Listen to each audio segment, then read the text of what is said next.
Knowing these 15 programming principles can really take your code quality and your career as a software developer to the next level. Why? Let me explain. There are certain patterns in programming that you can only master by simply having more experience and solving various problems. What if I told you that there's a way to master those patterns ahead of time, or at least to know about them? In this video, we're gonna go over 15 most important principles with examples in JavaScript. Let's not waste time and get right into it.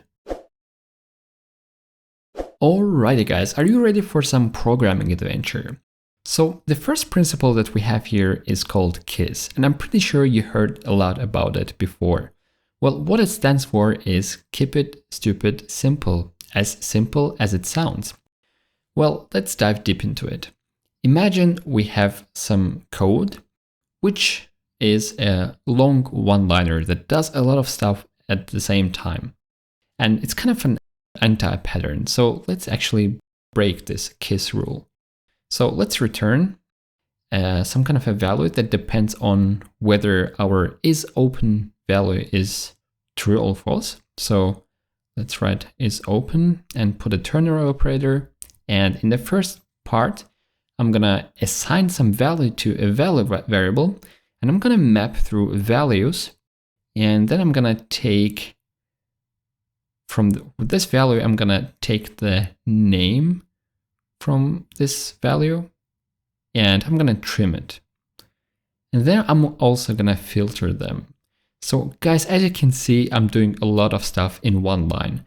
Imagine someone new joins our team and the person looks at the code and they're like, what the hell is happening here? First you're assigning some value inside the ternary operator, and then you're doing a map inside the ternary operator, and then you're also filtering something. That seems like a lot of stuff, and it might be really difficult to understand for new joiners.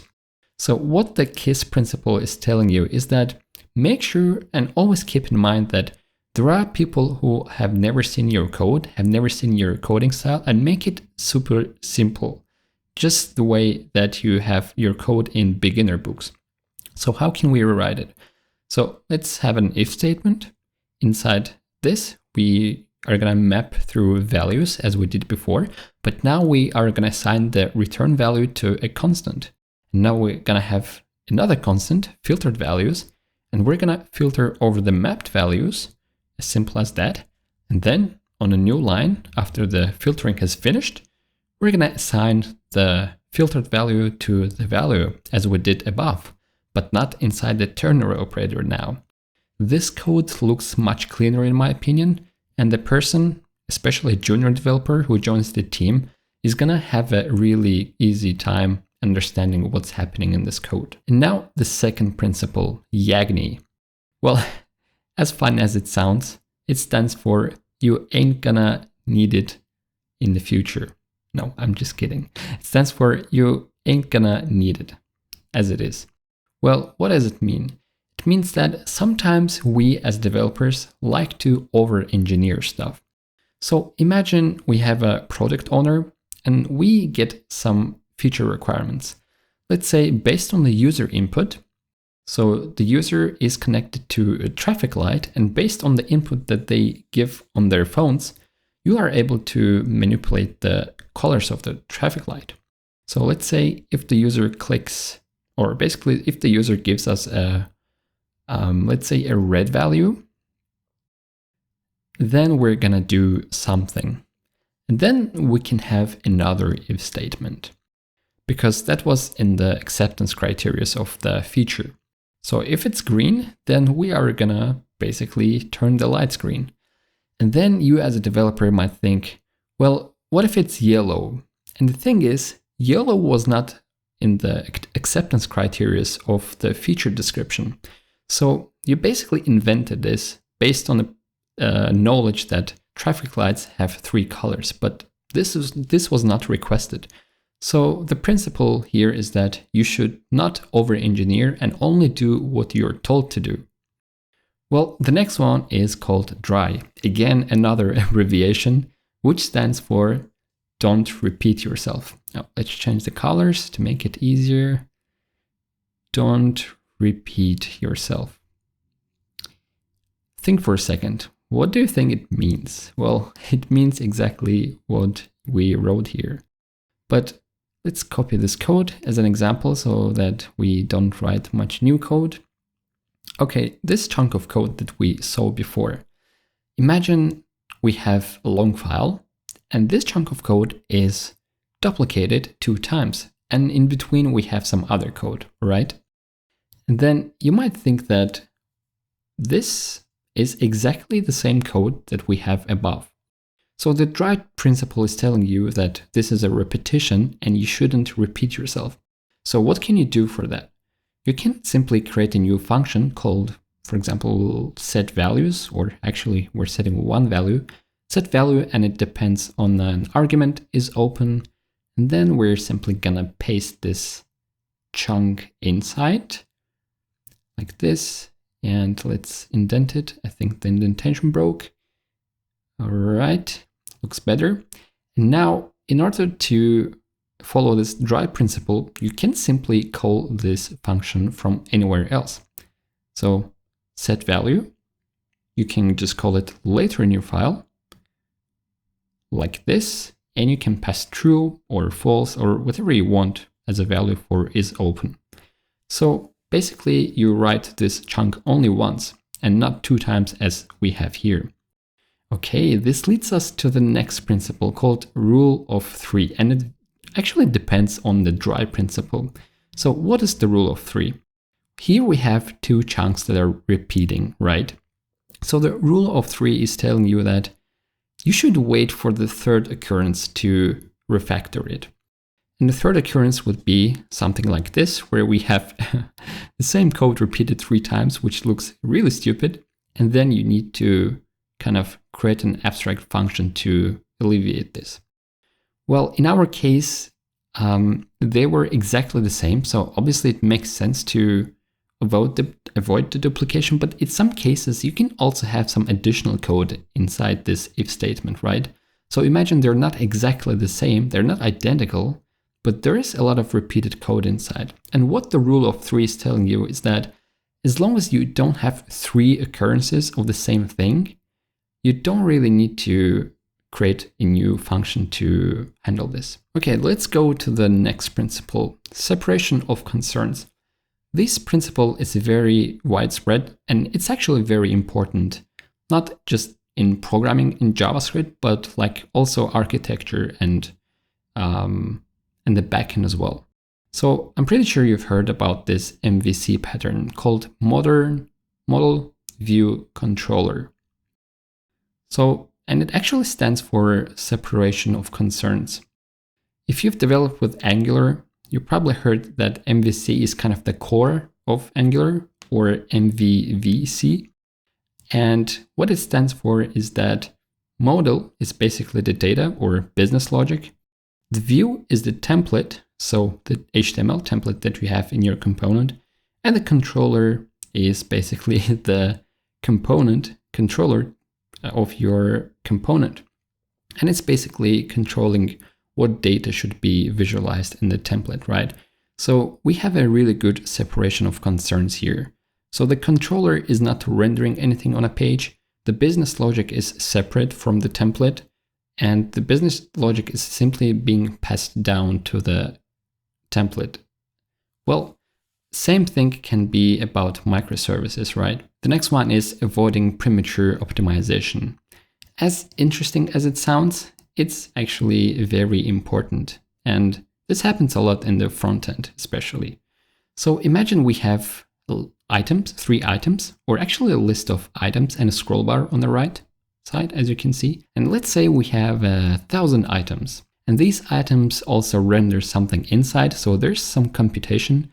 And it can get really sluggish if you have 1,000 or even more items, right? Because you have a lot of div elements.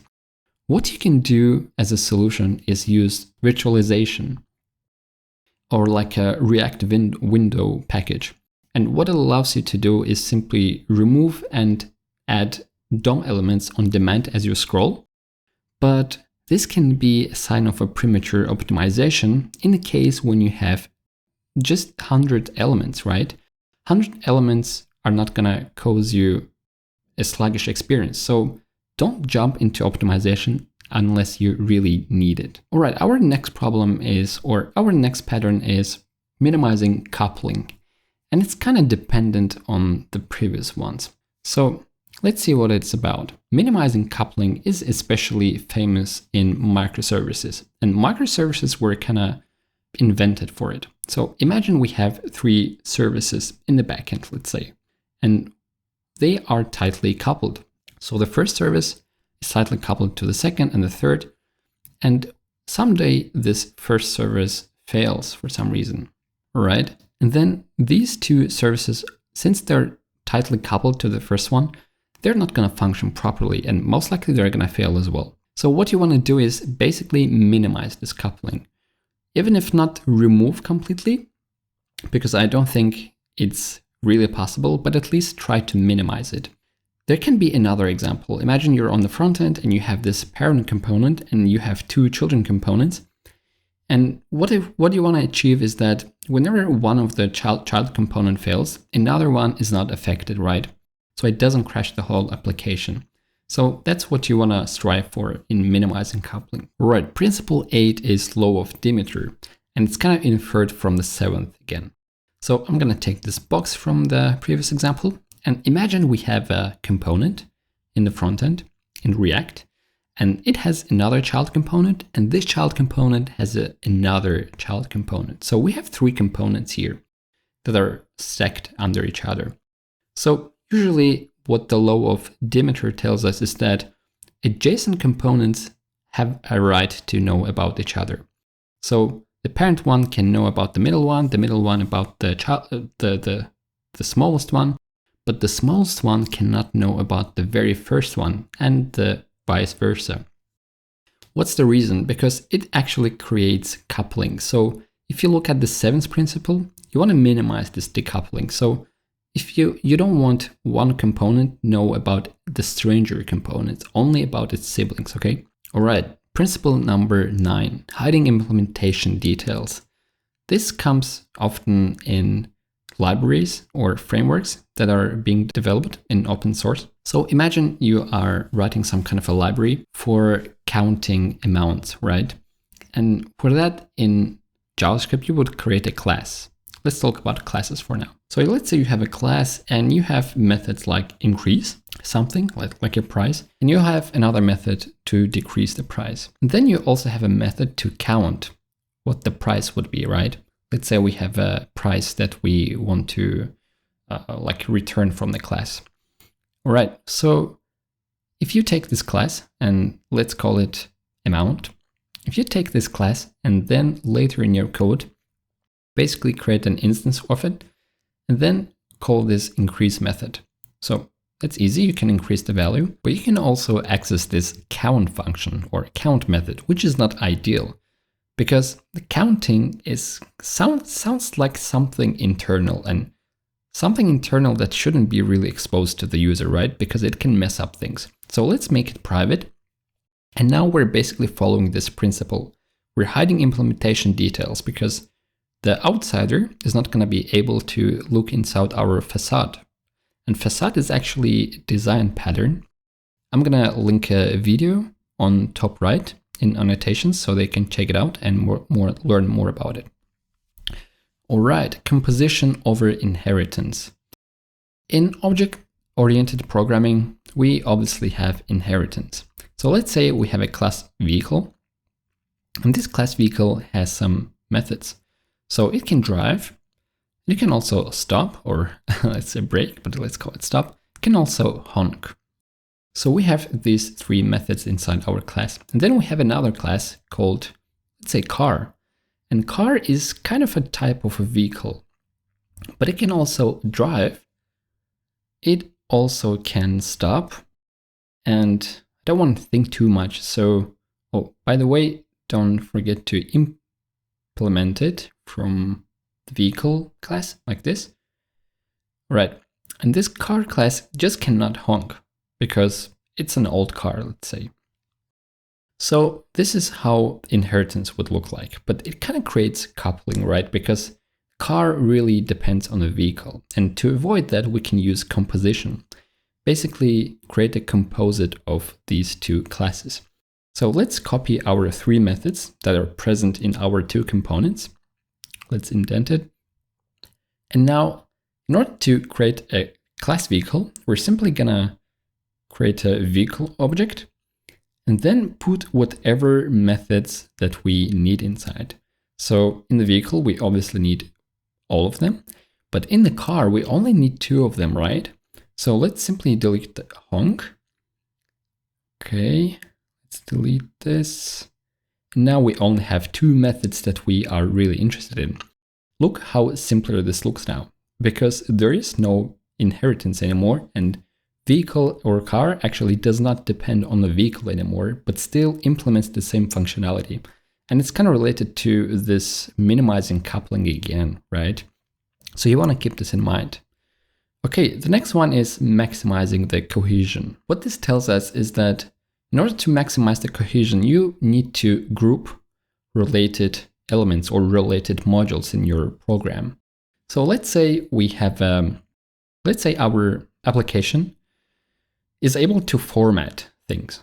So it can format a price, like based on different currencies.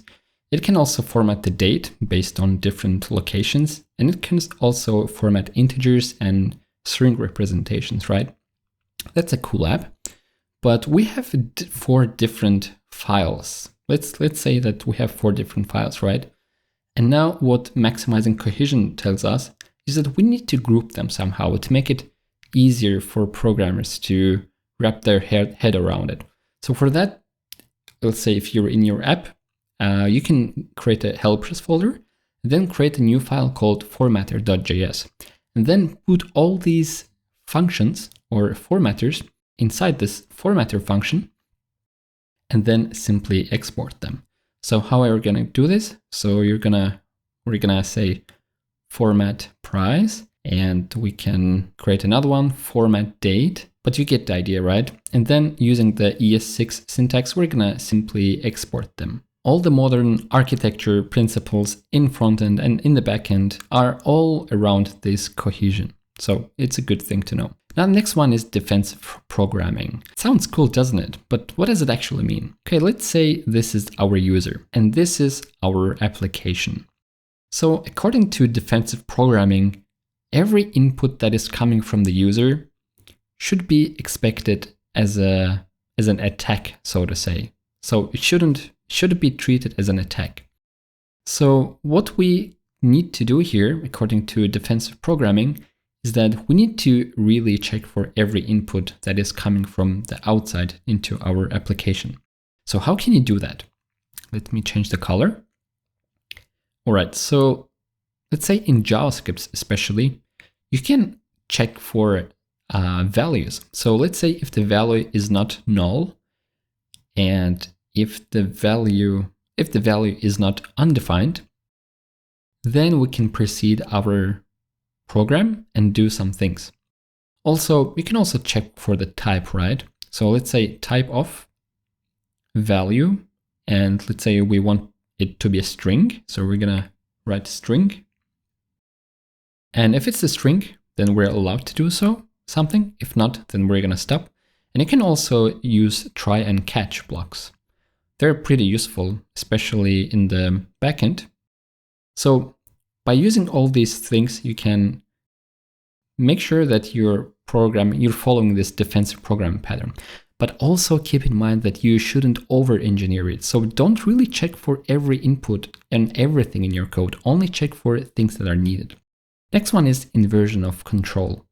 So that sounds kind of complicated, doesn't it? But what does it actually mean? I'm pretty sure you've all used it before, but let me explain. So imagine you have this library, which is the box. Let's say it's Lodash, or I don't know, it's React, and you have your own code.